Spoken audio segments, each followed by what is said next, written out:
Greetings. This is session 2 of difficult things or hard sayings that Jesus said. In the New Testament, there are lots of things Jesus said, parables and stories, some that are familiar, some that make us feel good and encourage us, comfort us, but some are really hard. We hear them and we're puzzled by what he means, or they seem too difficult for us to follow or to understand, or our culture has taken them to mean things that maybe they don't.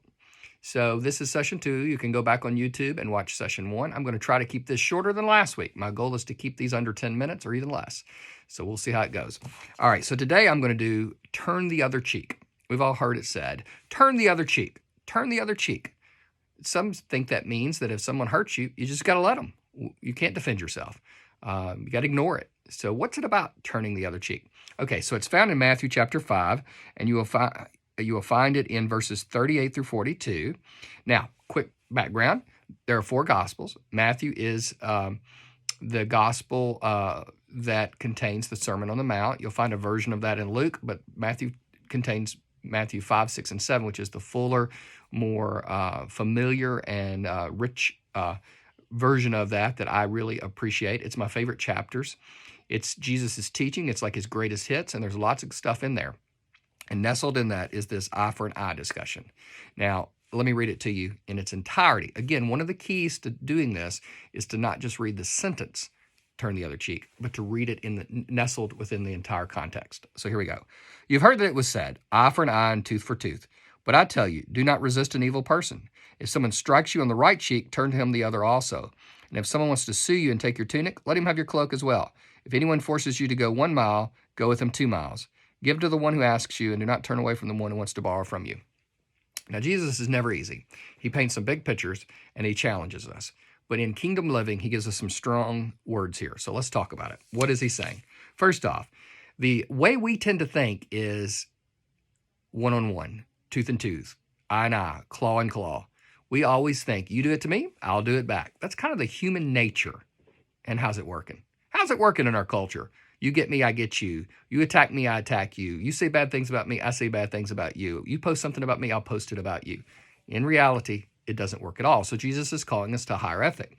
We have lots of ancient laws, including the Code of Hammurabi and others that are always tit for tat. In fact, the Old Testament itself has verses like in Exodus, if a harm follows, you shall give life for life, eye for eye, tooth for tooth, hand for hand, foot for foot, burn for burn, wound for wound, stripe for stripe.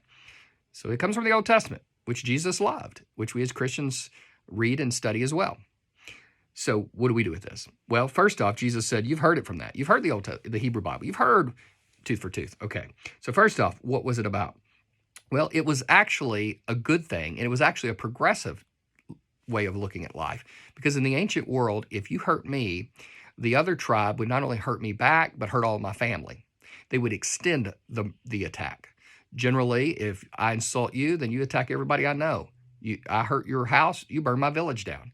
And so this was a way of limiting violence. It was a way of saying, hey, look, we need to deal with the offender, not go on this crusade of destroying everybody. So it was actually a way to limit and to restrict the cycle of violence that was in the ancient world, which is still with us today.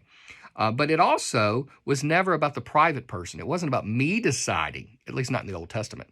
It was not about me deciding, okay, you did this, so I get to do that. No, there was a legal process that was spelled out in Deuteronomy. It was done by the legal process of the Hebrews, which we're not a part of the Hebrew legal system. We have our own legal system. So we have to follow. If we're going to do justice, we have to turn to our we don't have a right to say, this person made me mad, so I'm going to go to their house and do something.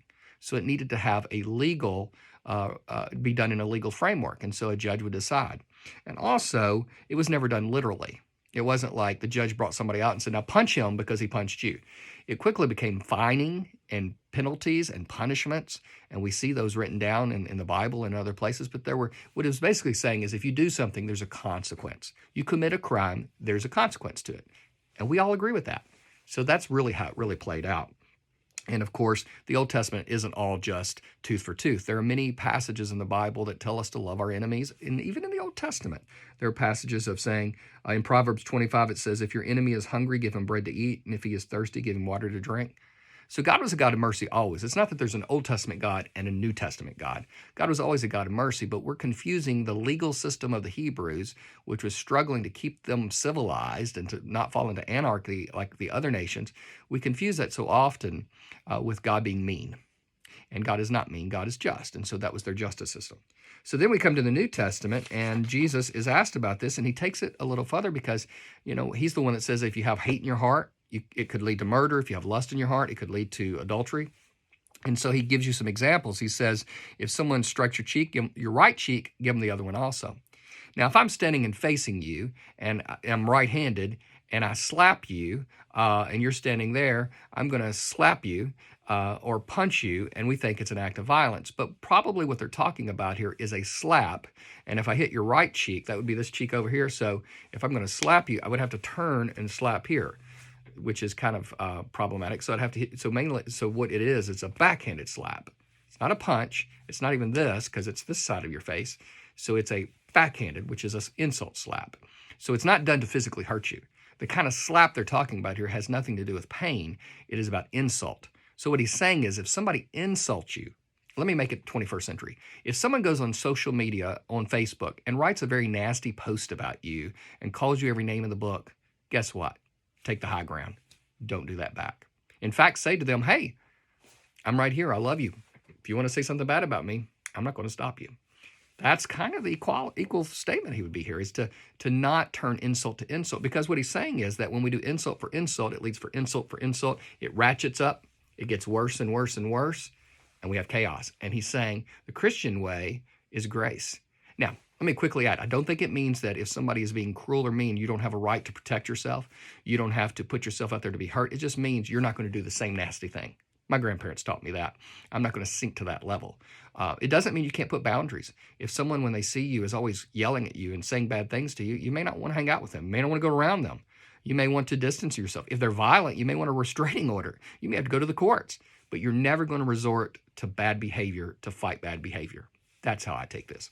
In fact, I'll get real quick here. He says if someone wants to take your tunic, give him your cloak. Well, the outward tunic was something someone could sue you for. The cloak is like your underwear. Legally, you were not allowed to take that from anybody. So this is kind of a silly little comment at first. You can't leave somebody naked in the street. The courts wouldn't do that. But what Jesus is doing here, he uses all kinds of imagery and metaphor to make a point. He's not being literal that you're going to give your underwear to someone. He's just saying, guess what? You're going to take the high ground to its fullest.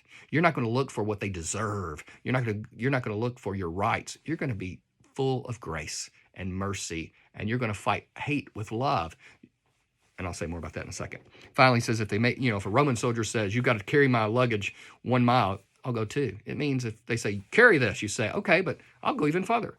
What a Christian witness statement that is, because it's someone who doesn't believe in Jesus who makes you do something. You say, oh, I'll do that, and let me do this for you too. Suddenly they're going to think, what? Why would you be so kind to me? I'm being mean to you.